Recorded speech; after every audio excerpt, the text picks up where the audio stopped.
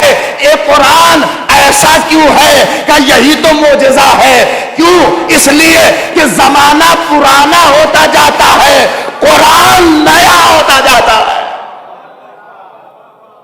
صلوات پڑھ دے محمد آل محمد پر۔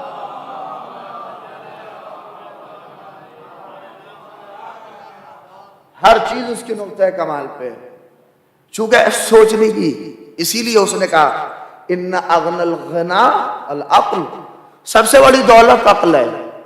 یہ جو ہم نے حضرت انسان کو عقل دی ہے، اس سے یہ غرور میں آ جاتا ہے، اس سے یہ تکبر میں آ جاتا ہے۔ کیوں؟ اور جہاں تکبر آیا عقل غائب ہے۔ روایت کہتی ہے جب آدمی متکبر ہوتا ہے تو اس کی عقل ختم ہو جاتی ہے، جب انانیت سوار ہوتی ہے تو اس کی عقل غائب ہوتی ہے۔ کیوں؟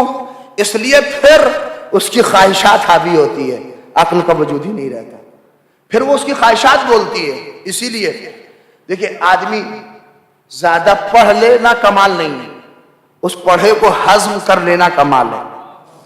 بہت بڑا انجینئر ہو جانا کمال نہیں ہے، اپنی انجینئرنگ کے ساتھ اس خدا پہ بھروسہ کرنا بھی کمال ہے۔ ہم جیسے لوگ جب کہتے ہیں ایک انجینئر کو قرآن سے بھی آشنائی ہونی چاہیے، ایک MBBS کو قرآن سے بھی اس کا تعلق ہونا چاہیے، ہم لوگ کی بات کو ہلکے پھلکے لوگ لے کے اڑاتے ہیں، کہتے ہیں مولوی صاحب آپ لوگ اپنے مزاج کی بات کرتے ہیں۔ انجینئر کو قرآن کی کیا ضرورت ہے؟ ہاں، بایولوجی کے ساتھ قرآن کی کیا ضرورت ہے؟ ایک ڈاکٹر کو قرآن کی کیا ضرورت ہے؟ ہم نے کہا ہے ضرورت، توجہ کریے، ہم نے کہا ہے ضرورت۔ ہم نے کہا کہ انجینئر کو بھی قرآن کی ضرورت ہے، اور ایک ڈاکٹر ہو اس کو بھی قرآن کی ضرورت ہے، ایک سائنٹسٹ ہو اس کو بھی قرآن کی ضرورت ہے۔ کیوں؟ اس لیے کہ قرآن کتاب عقل ہے، اس لیے کہ انجینئرنگ کر کے ہو سکتا ہے اپنی انجینئرنگ پہ غرور آ جائے، مگر ساتھ میں اگر قرآن ہوگا تو اسے غرور میں لانے نہیں دے گی۔ کیوں؟ اس کی آیتیں کہتی رہیں گی جتنا اڑ جاؤ ملک اس کے پاس ہے، جتنا آگے بڑھ جاؤ، نہیں توجہ کریے گا، ملک اس کے پاس ہے۔ میں اس سے اور سادہ جملہ کہہ دوں، اس لیے ایک ڈاکٹر کو بھی قرآن کی ضرورت ہے، اس لیے کہ اگر ڈاکٹر بغیر قرآن کے ڈاکٹر بنتا ہے تو لٹیرا بنتا ہے، قرآن کے ساتھ جب بنتا ہے تو خدمت گزار قوم بنتا ہے۔ اور جب انجینئر قرآن کے ساتھ انجینئرنگ کرتا ہے تو 2 دن میں پل نہیں گرتے، 2 دن میں بڑی سی عمارتیں نہیں گرتی، بلکہ کیا ہوتا ہے؟ تب اس کو ذہن میں قرآن کہتا ہے کہ اگر کسی بے جرم و خطا کو تم نے مار دیا تو اس کا عذاب یہ ہے، اس کا مرحلہ یہ ہے۔ قرآن انڈیکیٹ کرتا ہے، اسے انانیت کا تاج اس کے سر پہ آنے نہیں دیتا۔ اور یہ بات ہمارے اور آپ کے ذہن میں ہونی چاہیے، قرآن اپنے میں ایک وہ کتاب ہے کہ جس کا مقایسہ دنیا کی کسی کتاب سے نہیں ہے ہی، چونکہ یہ کتاب ہدایت ہے۔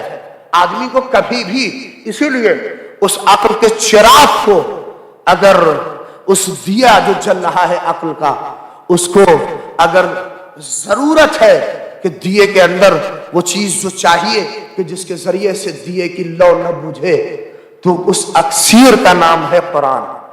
قرآن ہے جو اسے ہمیشہ جلائے رکھتی ہے، قرآن اسے کبھی بھی دیکھیں۔ اسی لیے میں اس بات کو کہتا ہوں کہ آدمی کو، اسی لیے مولا کائنات نے کہا کہ سب سے بڑی دولت عقل ہے، اور سب سے بڑی فقیری یہ نہیں ہے کہ آدمی کے پاس پیسہ نہیں ہے، آدمی کے پاس دولت نہیں ہے، تو تو آدمی اپنے آپ کو سوچے کہ ہم فقیر ہو گئے. نہیں، پیسہ نہیں ہے تب بھی امیر ہے. توجہ چاہ رہا ہوں، اگر عقل ہے.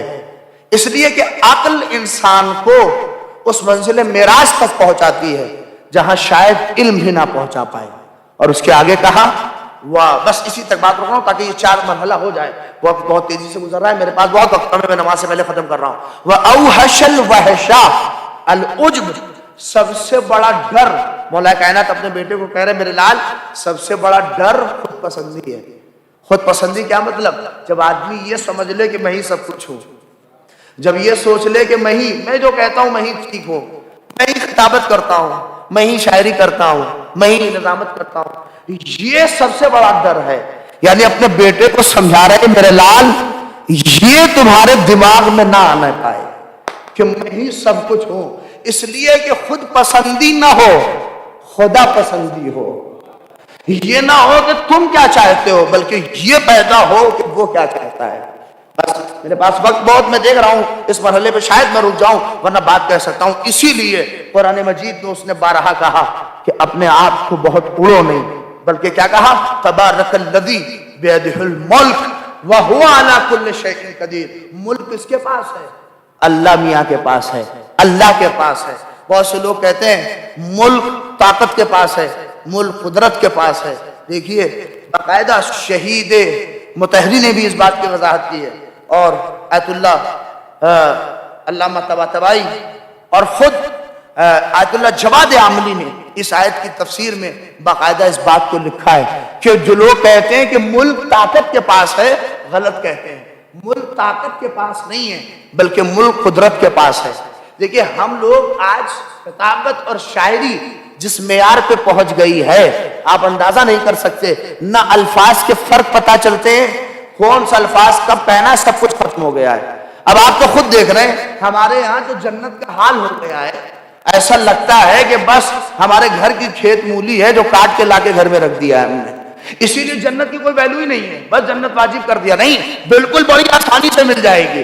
اسی لیے تو شعراء حضرات نے یہ سارے شعر رقم کیے. مثلا ہمارے یہاں یہ ایک رواج یہ بھی ہے کہ ہم سوچتے ہیں کہ جب تک کسی کو برا نہ کہیں تب تک ہم کوئی کو اچھا نہیں کہہ سکتے. ہم سوچتے ہیں کہ جب تک پہلے کسی کی برائی نہ ہو تب تک اس کی اچھائی بیان نہیں ہو سکتی. قرآن اسی مزاج کے خلاف ہے. اس لیے کہ ہم سوچتے ہیں کہ اگر ہمیں کربلا کی تعریف کرنی ہے، یا اس سے اور آسان کرو، اگر ہمیں فرش ازا کی تعریف کرنی ہے تو ہمیں جنت کو گھٹانا پڑے گا، ہمیں جنت کو گرانا پڑے گا. اسی لیے تو شعراء نے کہا اپنی جنت کو ابھی اور سجا لے رضواں، اس سے اچھا تو میرے گھر کا ازا کھانا ہے. توجہ کریے یہ سارے شعر کیوں آئے؟ کیوں؟ اس لیے کہ فرش ازا کو بڑھانا ہے تو جنت کو گرانا پڑے گا، کربلا کو بڑھانا ہے تو جنت کو گرانا پڑے گا. مگر ان شاعر حضرات کو کون بتائے کہ جنت اور کربلا میں کوئی فرق نہیں ہے. جو جنت ہے وہی کربلا ہے، جو کربلا ہے وہی جنت ہے.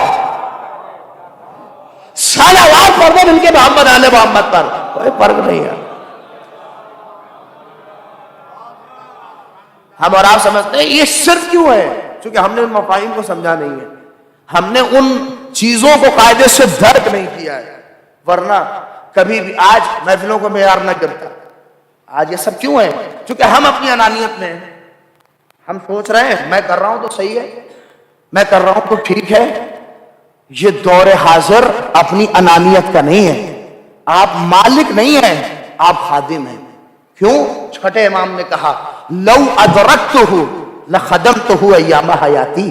اگر میں اس زمانے کو درک کر لیتا تو اپنی پوری زندگی اپنے اس مہدی کی خدمت میں گزار دیتا. اب آپ سمجھے جب چھٹا اپنے کو خادم کہہ رہا ہے تو ہم کہاں سے مالک بن بیٹھے؟ ہم اور آپ کیسے مالک ہو سکتے ہیں؟ ہم اور آپ جتنے بھی یہاں پہ ہیں، چاہے فرض بچھا رہے ہوں چاہے جو کر رہے ہیں، ہم اور آپ سب خادم ہیں، مالک وہی ہیں.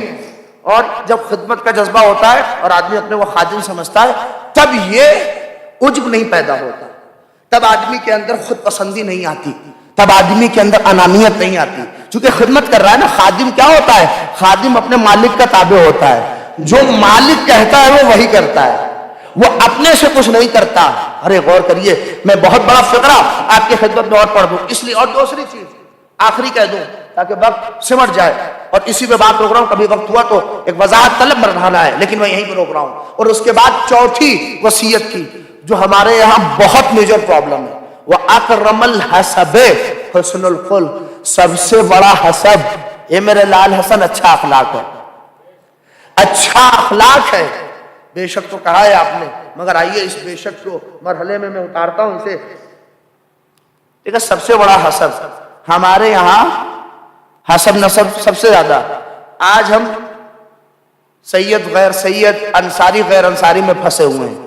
اتنی ترقی کے باوجود مولائے کائنات اپنے بیٹے کو کہہ رہے ہیں کہ میرے لال سب سے بڑا حسب و نسب یہ ہے کہ تمہارا اخلاق کیسا ہے، تمہارا کیریکٹر کیسا ہے. نہیں، اچھا اخلاق ہی تمہارا حسب ہے. ارے میں کیسے کہوں آپ کے سامنے، مجلسیں سنتے ہیں آپ، اور آخری فقرہ ہے. آپ بتائیے حسن کے علاوہ حسن سے بڑا کس کا حسب ہوگا؟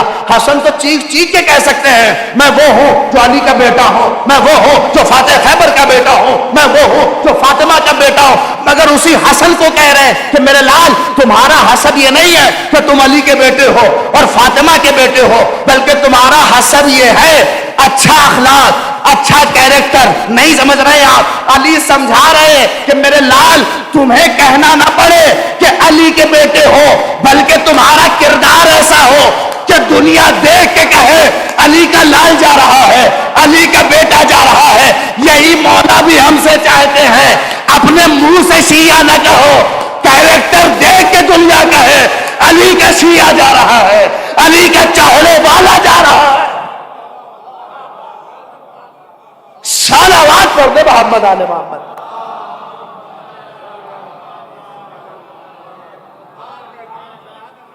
منہ سے کہہ دیا تو کیا فائدہ، بلکہ تمہارا کیریکٹر ایسا ہو کہ دنیا دیکھ کے تم سے کہے. اور اخلاق منزل ہی ہے. اخلاق کی چھوٹی سی ڈیفینیشن یہی ہے، کسی سے اچھے سے بولنا، اچھی زبان رکھنا. بعض لوگ ان کی تعریف کریں یہ فلاں آدمی منہ کے گندے ہیں مگر دل کے بہت اچھے ہیں. ایسے لوگوں کو بھی کنڈم کریے، یہ سب غلط بات ہے. بھائی جو کوزے میں ہوتا ہے وہی تو باہر آتا ہے. اس لیے کہ کوئی دل میں کسی کے تھوڑی نہ بیٹھا ہے. کم سے کم آپ اچھے الفاظ تو بول سکتے ہیں. اچھا اخلاق اس کی شروعاتی زبان سے ہوتی ہے. ہم اور آپ کہہ کیا رہے ہیں؟ قرآن پورے الفاظ کا مجسمہ ہی تو ہے، ورنہ ہے کیا؟ ہمارا اس کی اہمیت ویلو کیوں ہے؟ کیونکہ قرآن پورے لفظ میں جڑا ہوا ہے. بہت ہوتا ہے. دیکھیے ہم سے اخلاق نہیں مانگا گیا، ہم سے کیا مانگا گیا ہے؟ بولیے. حسن اخلاق. توجہ کریے گا، ہم سے اخلاق کسی اور سے مانگا گیا ہوگا، میں اشارے میں کہہ رہا ہوں، مگر ہم سے حسن اخلاق مانگا گیا ہے. اور پھر اور بات بدلوں. اب آئیے وہی آئے تبارک الذی بیدہ الملک وہو علی کل شیء قدیر الذی خلق الموت والحیات لیبلوکم ایکم احسن. ہم سے عمل نہیں مانگا گیا، حسن عمل. ہم سے اخلاق نہیں مانگا گیا، حسن اخلاق. ہم سے عمل نہیں مانگا گیا بلکہ بولیے حسن اخلاق. اب فرق کیا ہے؟ بولی صاحب ابھی تو اخلاق ہی پیش نہ کر سکے، یہ حسن اخلاق کی گوٹی کہاں سے لا کے پھنسا دی. بہت آسان ہے اگر آپ سمجھ گئے. دیکھیے اخلاق میں اور حسن اخلاق میں بہت فرق نہیں ہے. اخلاق کیا ہے؟ میں یہاں مجلس پڑھنے کے لیے آ رہا ہوں، مجھ سے فرض کریے ریاض صاحب نے وعدہ لیا کہ آپ کو پڑھنا ہے. 4-5 مہینہ پہلے ہی نومبر میں انہوں نے وعدہ لیا کہ مجلس پڑھنا ہے. تو یہ بیچارے ڈھاکہ میں اور ہر مہینے میں 2-3 بار فون کر رہے ہیں مولوی صاحب یاد رکھیے گا، کیونکہ ایک بار واقعہ ہو چکا تھا لہٰذا الرٹ تھے. اب وہ چاہے جس غرض سے بھی بار بار فون کرتے تھے، مولوی صاحب میسج ہی صحیح، یاد ہے نا آپ کو وہ تاریخ، یاد ہے نا وہ تاریخ، آئیں گے نا؟ آ جائیں گے. توجہ کریے گا. جیسے جیسے تاریخ قریب آئی تو اب فون ان کا بڑھتا چلا گیا. آپ کہاں پہنچے؟ ابھی جب میں آ ہی رہا تھا تو 8-10 کال ان کے آ گئے. مولوی صاحب کہاں پہنچے، کہاں پہنچے، کہاں پہنچے؟ نہیں توجہ کر رہے ہیں. کہاں پہنچے؟ یہ کیا ہے؟ ارے بولیے یہ کیا ہے؟ یہ ہے اخلاق. توجہ کریے گا. یہ کیا ہے اخلاق؟ چونکہ میں ان کے یہاں مجلس کے لیے آ رہا ہوں تو ان کا اخلاقی فریضہ یہ ہے کہ کال کر کے پوچھیں کہ پہنچے کہ نہیں پہنچے، پہنچے کہ نہیں پہنچے، پہنچے کہ نہیں پہنچے. لہذا فون آ رہا ہے. لیکن حسن اخلاق کہاں سے شروع ہوتا ہے؟ کہ جب میں ان کے یہاں مجلس پڑھ کے لفافہ لے کے میں ساری باتیں کہہ رہا ہوں، اور تبرک لے کے جب میں یہاں سے نکل جاؤں اور پھر فون آنا شروع ہو جائے، پہنچے کہ نہیں پہنچے، پہنچے کہ نہیں پہنچے، نہیں منزل نہیں پہنچ رہی، پہنچے کہ نہیں پہنچے، یہ ہے حسن اخلاق۔ یعنی کیا مطلب؟ اخلاق میں مطلب ہوتا ہے، حسن اخلاق بغیر مطلب کے ہوتا ہے نہیں۔ اب تم نہ سنیے، عمل جنت کی لالچ میں ہوتا ہے، حسن عمل اسے عبادت کے لائق سمجھ کے کیا جاتا ہے۔ بلکہ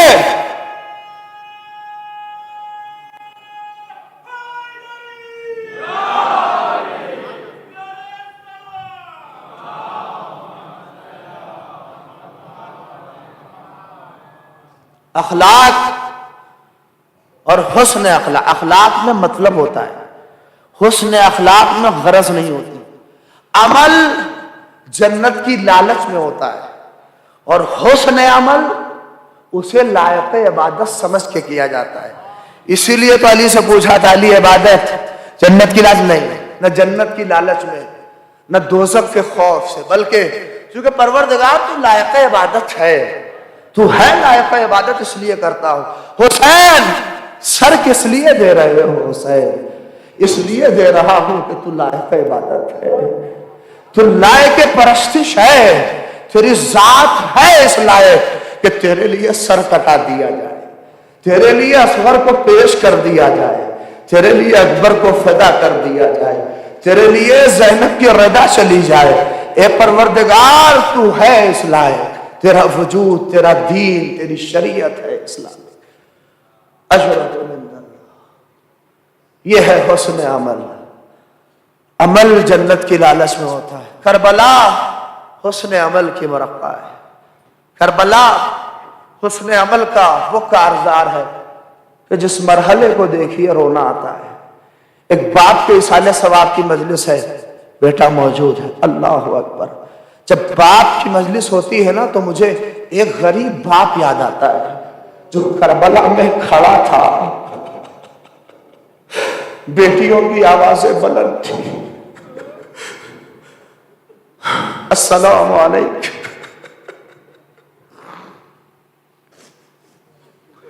السلام علیکم یا ابا عبداللہ، السلام علیکم یا ابن رسول اللہ۔ امام زمانے کا ہی فقرہ پڑھ دو، سلام اس جد مظلوم پر جس کی گردن کو پسے ذبح کیا گیا، سلام ان جسموں پر جو کربلا کی خاک میں سنے رہے۔ اور ایک فقرہ کا وہ بھی سلام ان رخساروں پر جس کے رنگ کوفہ و شام کے درمیان بدل۔ اجرکم عند اللہ، جزاکم اللہ۔ خدا کوئی غم نہ دے سوائے غم سید الشہداء کے۔ ایک باپ کے ایصال ثواب کی مجلس، یہ فقرہ کہہ رہا ہوں۔ اللہ اکبر۔ آیت اللہ مرشی نجفی، انتقال قریب تھا، اپنے بیٹے کو قریب بلایا، وصیت سے شروع ہوا تھا، وصیت کا ختم کر رہا ہوں۔ بیٹے کو قریب بلایا، میرے لال جب جنازہ تیار ہو جائے تو میرے حسینیے میں میرا جنازہ رکھنا، میرے امامے کے سروں کو میرے تابوت سے باندھنا، ایک منبر سے باندھنا، اور اس کے بعد آقا کی رخصتی پڑھنا۔ آقا کی رخصتی، بیٹے نے پوچھا بابا، اے بابا آقا حسین کی تو بڑی رخصتیاں ہیں۔ آقا کہا کہ وہ رخصتی پڑھنا کہ جب حسین خیمے سے نکلے۔ نہیں، آپ نے شاید محسوس نہیں کیا، لیکن جب باپ کا جنازہ گھر سے نکلے تو کیسے بیٹیاں تڑپ کے، بیٹے جنازے سے تڑپ کے، ہاں میرا بابا جا رہا ہے۔ مقتل نے لکھا کہ جب حسین کا جنازہ خیمے سے نکل رہا تھا، اللہ اکبر حسین کے کیفیت ہے جب حسین خیمے سے نکلنے لگے تو حبیب بن مسلم کہتا ہے ایسے نکلے جیسے بھلے گھر سے جنازہ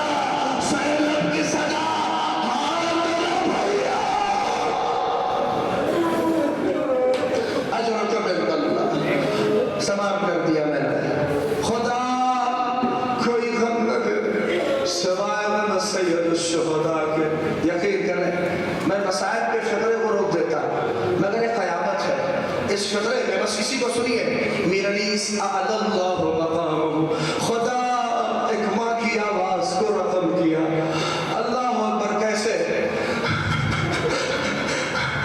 اس مرحلے پر اگر غور کر لے تڑپ کے، وہ دو بیت کے دو فقرے قیامت کے ہیں کہ 1900 ہے زخم چلے چاک چاک پر، ارے زینب نکل حسین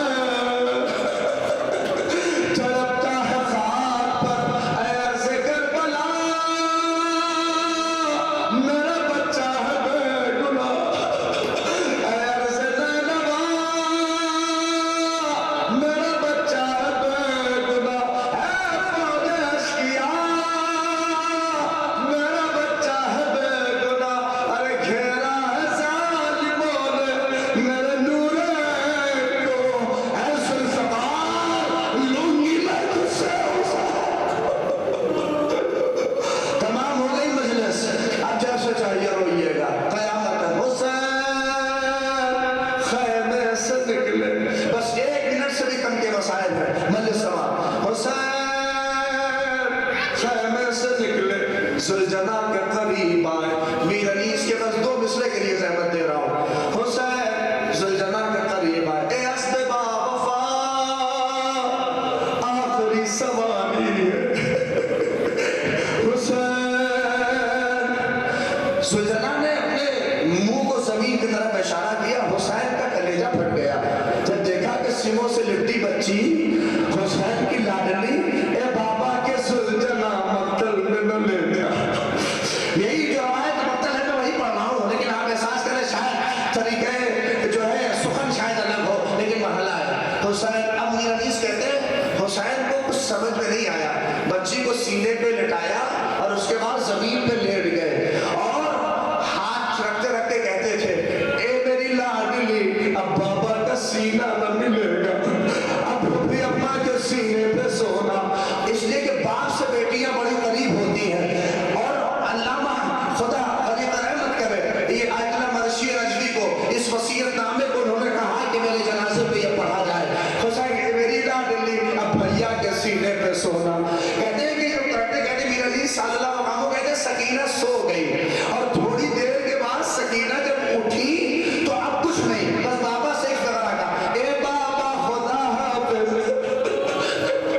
ارے خاندان اہل بیت کی بیٹی تھی، اے بابا خدا حافظ، کہتے حسین کے لیے بڑی آسانی ہو گئی کہ سکینہ نے خود سے خدا حافظ کہا، مگر میرنیس کہتے باپ بیٹی کی محبت تھی، حسین آگے بڑھے مگر جب پلٹ کے دیکھا سکینہ کی آنکھوں میں آنسو بہ رہے تھے، میرنیس صلی اللہ علیہ وسلم کہتے ہیں بچی نے آنسوؤں کے دھار میں کہا ارے نیند آئے گی جب آپ کی دھوپ آؤں گی بابا، ارے میں رات کو مانتا میں چلی آؤں گی، اے بابا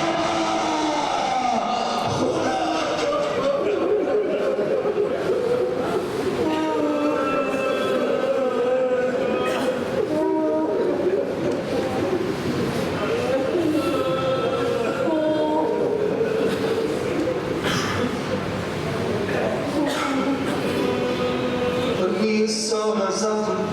چاک چاک پر زینب نکل حسین